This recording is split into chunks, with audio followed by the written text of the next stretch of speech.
हाँ बच्चों, आज कक्षा 8 में सोशल साइंस यानी सामाजिक विज्ञान के अंतर्गत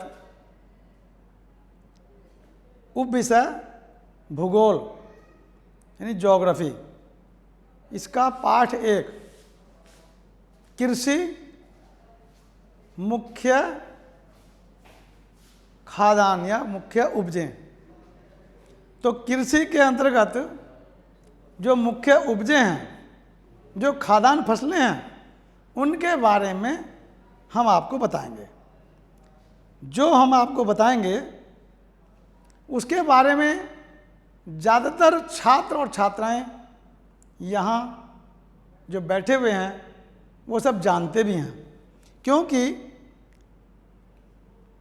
ज़्यादातर छात्र और छात्राओं के यहाँ खेती होती है और खेती हमारा देश का एक प्रमुख धंधा है,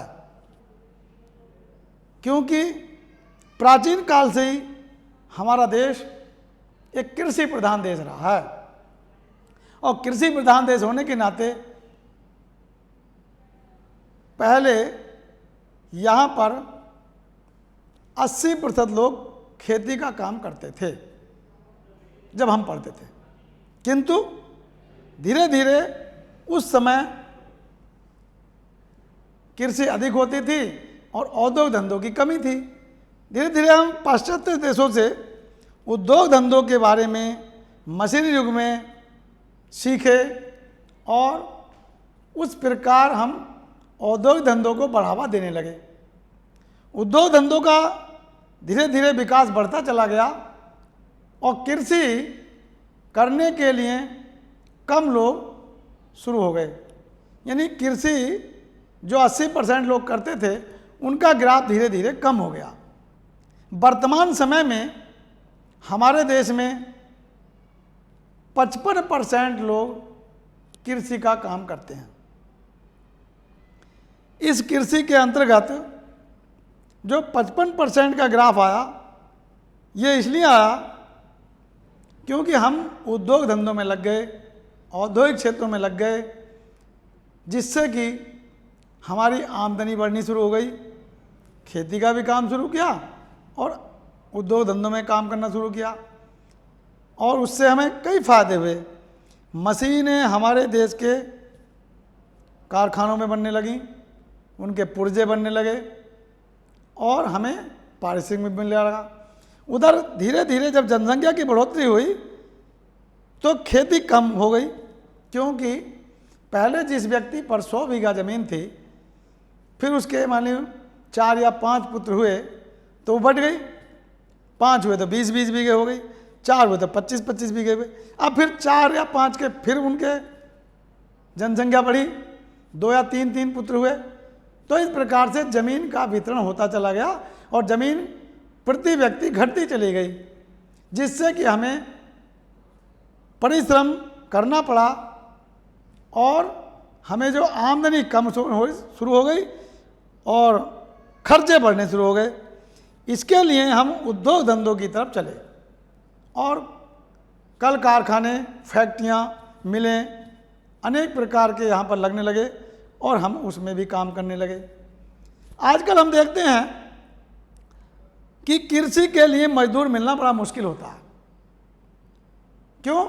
क्योंकि कृषि का काम ऐसा काम है जो धूप में भी, वर्षा में भी और जाड़ों में भी करना पड़ता है। इसलिए आजकल अक्सर आप सब ने देखा और हमने भी देखा कि जो काम, जिसके पास खेती है, ज़मीन है, किंतु वो फिर भी ज़मीन का काम यानी खेती का काम नहीं करना चाहता। वो धूप में काम करना नहीं चाहता, वो मेहनत का काम करना नहीं चाहता, इसलिए वो फैक्ट्री में आकर के और कम मजदूरी पर भी ठंड में रह कर के काम करना चाहता है और इस प्रकार धूप में रहना उसे पसंद नहीं है।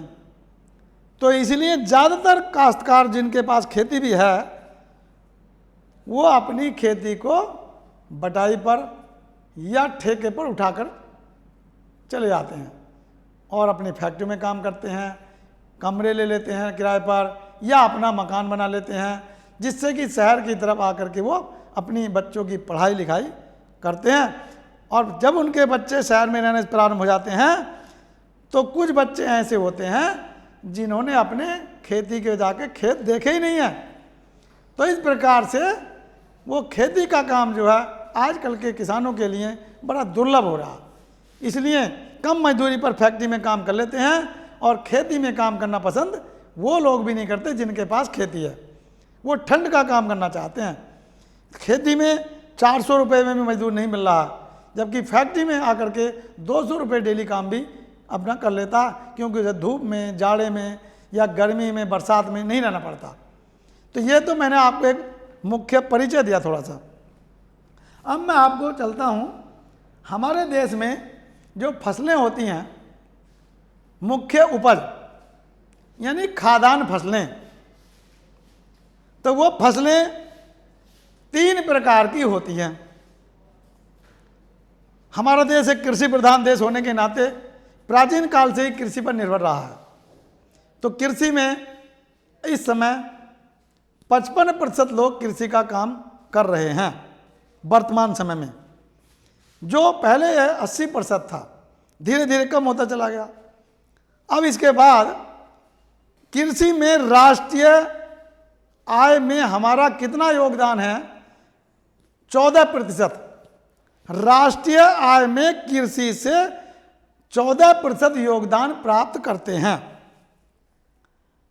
फसलें 3 प्रकार की बताई गई हैं। नंबर 1 है खाद्यान्न फसलें, जो आप देख रहे हैं, फसलों का वितरण खाद्यान्न फसलें। दूसरा नकदी फसलें और तीसरा पेय एवं बागानी फसलें। तो खाद्यान्न फसलों में वो फसलें आती हैं जिनका हम अधिकतर प्रयोग खाने में करते हैं। जैसे भारत का सबसे मुख्य खाद्यान्न फसल चावल है, दूसरा है गेहूं, इसी प्रकार से आगे चना, मटर, जौ, ज्वार, बाजरा, ये मुख्य खाद्यान्न फसलें हैं। मक्का, जिनके हम खाने के रूप में दैनिक दिनचर्या में प्रयोग करते हैं। ये हुई खाद्यान्न फसलें। दूसरी फसलें होती हैं नकदी फसलें। नकदी फसलों में वो फसलें आती हैं जिनको हम बाजार में सीधा खेत में से काटा, बाजार में ले गए और उससे नगद बेच करके पैसा नगद प्राप्त करते हैं। ऐसी फसलों को नकदी फसल कहते हैं। जैसे कि गन्ना, जैसे गन्ना है, जूट है, कपास है। तो इस प्रकार की जो फसलें हैं ये नकदी फसलें हैं। इनसे हम नगद आमदनी बाजार में जाकर के बेचकर प्राप्त कर लेते हैं, इसलिए इनको नकदी फसल कहते हैं। और तीसरे प्रकार की फसलें हैं पेय एवं बागानी। पेय पदार्थ यानी पीने वाले, जैसे चाय, कहवा, कहवे से कॉफ़ी बनती है, कॉफ़ी पीते हैं आप सब, चाय पीते हैं। तो चाय, कहवा और रबड़, इस प्रकार की फसलें हैं।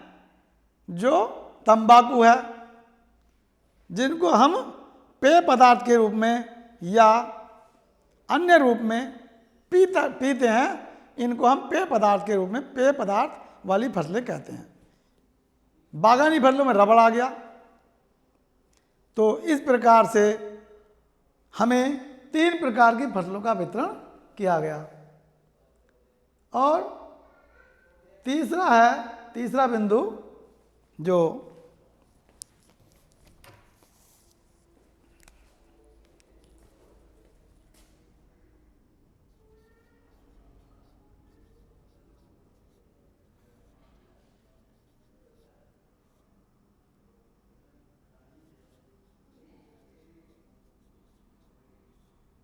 यह तीसरा बिंदु फसलों का उपयोग।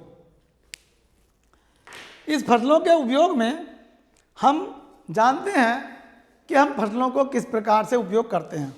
जैसा कि मैंने आपको बताया 3 प्रकार की फसलों का उपयोग हम कैसे कैसे करते हैं। तो फसलों का उपयोग हम अपने आवश्यकताओं की पूर्ति के अनुरूप डेली करते हैं, दिनचर्या में लाते हैं, यानी अपनी आवश्यकताओं के प्रति। जैसे कि हमारे देश में जाड़ों में जो फसल बोई जाती है वो गेहूं की बोई जाती है, यानी जाड़ों के प्रारंभ में अक्टूबर नवंबर में। अब तो 1 महीना और देर से बोई जाती है, यानी नवंबर दिसंबर में, और जनवरी तक बोते हैं लोग, तो नवंबर दिसंबर में अक्सर बोई जाती है आजकल, क्योंकि हर मौसम 1 महीना पीछे हट गया। और गर्मी के प्रारंभ में उसको अप्रैल मई में काट लिया जाता है। ठीक इसी प्रकार से वर्षा काल आते ही हम खरीफ की फसल बोते हैं, जिनमें ज्वार, बाजरा, उड़द, तिलहन, मक्का या चारे की फसलें वो बोते हैं। और ठीक उनको हम नवंबर के महीने में काटना प्रारंभ कर लेते हैं। और अब तीसरी जो फसल होती है जायद की फसल, जिसको गर्मी में बोते हैं, तो उसमें है ककड़ी, तरबूज, खरबूजा, प्याज, गन्ना, ये चीज़ बो देते हैं। तो इस प्रकार से हम फसलों के यानी मौसम के अनुरूप फसलों का उपयोग हम करते हैं। इसके बाद में है फसलों के प्रकार। तो फसलों के प्रकार में जैसा कि मैंने आपको बताया खरीफ की फसल, तो खरीफ की फसल में वर्षा के आने के प्रारंभ में जून जुलाई में खरीफ की फसल बोते हैं, जिनमें मुख्य अनाज ज्वार, बाजरा, मक्का, तिलहन, दलहन, उड़द, मूंग, मूंगफली, ये चीज़ बोते हैं।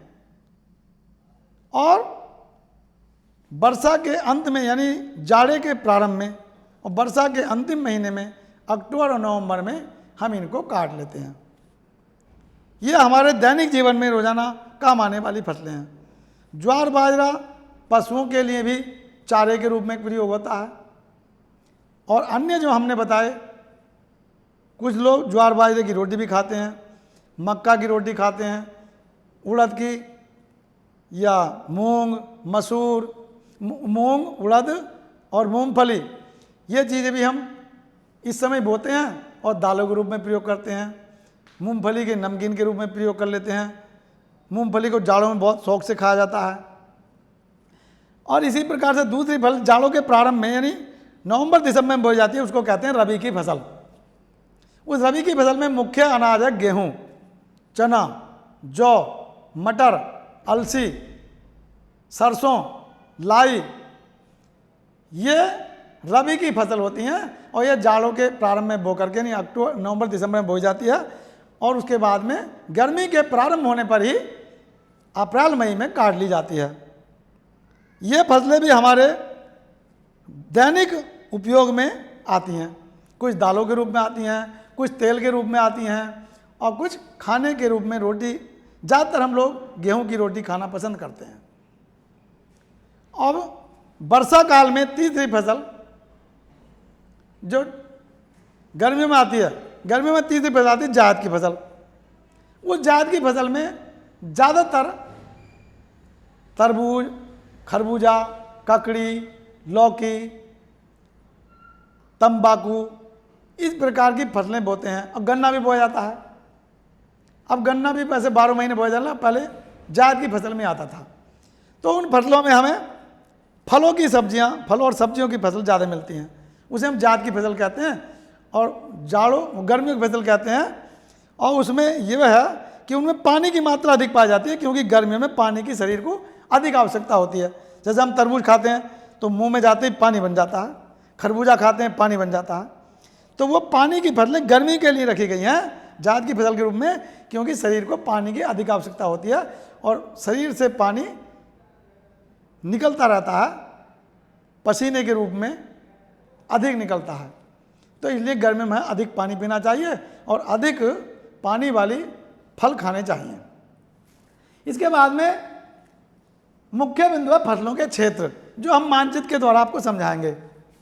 इन फसलों के क्षेत्र में जैसे हम चाहते हैं, सबसे मुख्य पर चावल बताया हमने, तो चावल हमारा जो भारतवर्ष है, ये पूरा देश, इसमें मुख्य रूप से जो चावल होता है वो सबसे ज़्यादा समुद्र तटीय भागों में अधिक होता है। क्यों? क्योंकि इस समुद्र तटीय भागों में ये गुजरात, महाराष्ट्र और ये गोवा, कर्नाटक, केरल, तमिलनाडु और ये आंध्र प्रदेश, उड़ीसा तथा पूर्वोत्तर राज्यों में ये असम, मेघालय और पश्चिम बंगाल तथा उड़ीसा और यह बिहार, इनमें ज़्यादातर, और पूर्वी उत्तर प्रदेश में भी चावल की मात्रा अधिक होती है। क्यों? क्योंकि देखो, मेघालय तो एक ऐसा प्रदेश है जहाँ पर संसार की सबसे अधिक वर्षा मौसिनराम क्षेत्र में होती है। मौसिनराम क्षेत्र ये मेघालय प्रदेश में है। उसके बाद दूसरा है गेहूँ। अब गेहूँ को कम पानी की आवश्यकता होती है, 100 सेंटीमीटर तक वर्षा चाहिए उसे कम से कम, दोमट मिट्टी चाहिए। तो इसका क्षेत्र है भारत में पंजाब, हरियाणा, पश्चिमी उत्तर प्रदेश, राजस्थान का कुछ भाग, मध्य प्रदेश का कुछ भाग, कुछ गुजरात, और इसी प्रकार से मध्य प्रदेश के बाद में ये आपका महाराष्ट्र। इसके बाद ये है आपका आंध्र प्रदेश और तेलंगाना। ये इनमें गेहूं बोया जाता है। उधर असम में भी गेहूं की मात्रा असम और अरुणाचल प्रदेश, मेघालय में हो जाती है। तो ये गेहूं का क्षेत्र हुआ। अब तीसरा क्षेत्र है गन्ना। अब हम जानते हैं कि गन्ना हमारे देश की मुख्य उपज पहले नहीं थी, किंतु सबसे पहले गन्ना जो था घास के रूप में दक्षिणी अमेरिका के ब्राज़ील देश में खोजा गया। वहाँ से उस गन्ने के पौधे को जो घास के रूप में हुआ, लोगों ने उसको देखा तो उसमें उसकी जो तना था उसमें रस प्राप्त हुआ। रस को देखा, पेल करके तो मीठा लगा। फिर उससे गुड़ बनाया गया, चीनी बनाई गई। धीरे धीरे उसका विकास अन्य देशों में हुआ, यानी फिर ब्राज़ील से चीन लाया गया और चीन से फिर भारत में ये गन्ना आया। अब गन्ने की फसल के लिए भारत में उपयुक्त जलवायु पाई गई, गर्म और तर जलवायु का पौधा है, अधिक गर्मी और अधिक वर्षा चाहिए, तो इसलिए भारत की जलवायु उसके अनुकूल हुई। और आजकल हम देखते हैं संसार का सबसे अधिक गन्ना भारत में ही पैदा होता है। भारत में संसार का 50% गन्ना पैदा होता है और भारत का भी 50% उत्तर प्रदेश, और उत्तर प्रदेश का भी 50% पश्चिमी उत्तर प्रदेश में पैदा होता है, जिसमें हम सब रहते हैं। ये उत्तर प्रदेश है, हरे रंग में जो दिखाई दे रहा, इसमें पश्चिमी उत्तर प्रदेश में, और ये पंजाब और ये हरियाणा, ये भी इससे मिले हुए हैं। पंजाब, हरियाणा, पश्चिमी उत्तर प्रदेश, और उसके बाद महाराष्ट्र, तमिलनाडु, इनमें गन्ना, और थोड़ा बहुत बिहार में पैदा हो जाता है। सबसे अधिक पैदा होता है गन्ना इनमें। इसके बाद कुछ पेय पदार्थ वाली फसलें हैं, जैसे चाय। तो चाय जो है पहाड़ी ढालों पर पैदा होती है। जम्मू कश्मीर, हिमाचल प्रदेश, उत्तराखंड और इधर पश्चिमी बंगाल जिसमें दार्जिलिंग, और ये असम, मेघालय, इन सब प्रदेशों में, पहाड़ी क्षेत्रों में चाय की खेती होती है। इसके बाद कहवा। कहवा आपका कर्नाटक और तमिलनाडु, इनमें ज़्यादा पैदा होता है। इसके बाद आपकी जो मुख्य फसल हैं वो गेहूं हो गई, चावल हो गई, गन्ना हो गया, चाय हो गया, कहवा हो गया। अब इसी प्रकार से जो अन्य फसलें हैं जैसे ज्वार और बाजरा, जो खेती के लिए काम आते हैं, पशुओं के लिए चारे के रूप में, और लोग रोटी बना के खाते हैं, वो मोटा अनाज में गिना जाता है। वो ऐसे क्षेत्र में होता है जहाँ पर रेतीली मिट्टी अधिक होती है या मटियार दोमट होती है, जो पानी को जल्दी सोख लेती है। ऐसी ये राजस्थान प्रदेश, राजस्थान है, मध्य प्रदेश का कुछ भाग, गुजरात का कुछ भाग जो राजस्थान से सटा हुआ है, महाराष्ट्र है, और इसी प्रकार से ये तेलंगाना का कुछ भाग है। इनमें रेतीले भाग में ज्वार, बाजरा और मूंगफली की खेती भी होती है, क्योंकि मूंगफली तो ज़्यादातर रेती में पैदा होती है। वो ज़मीन के अंदर तने मोटी होती रहती है और पेड़ ऊपर होता है, मूंगफली नीचे आती है। जैसे कि आप आलू देखते हैं, ऐसी मूंगफली यदि नहीं देखी हो तो मूंगफली भी जड़ में लगती है।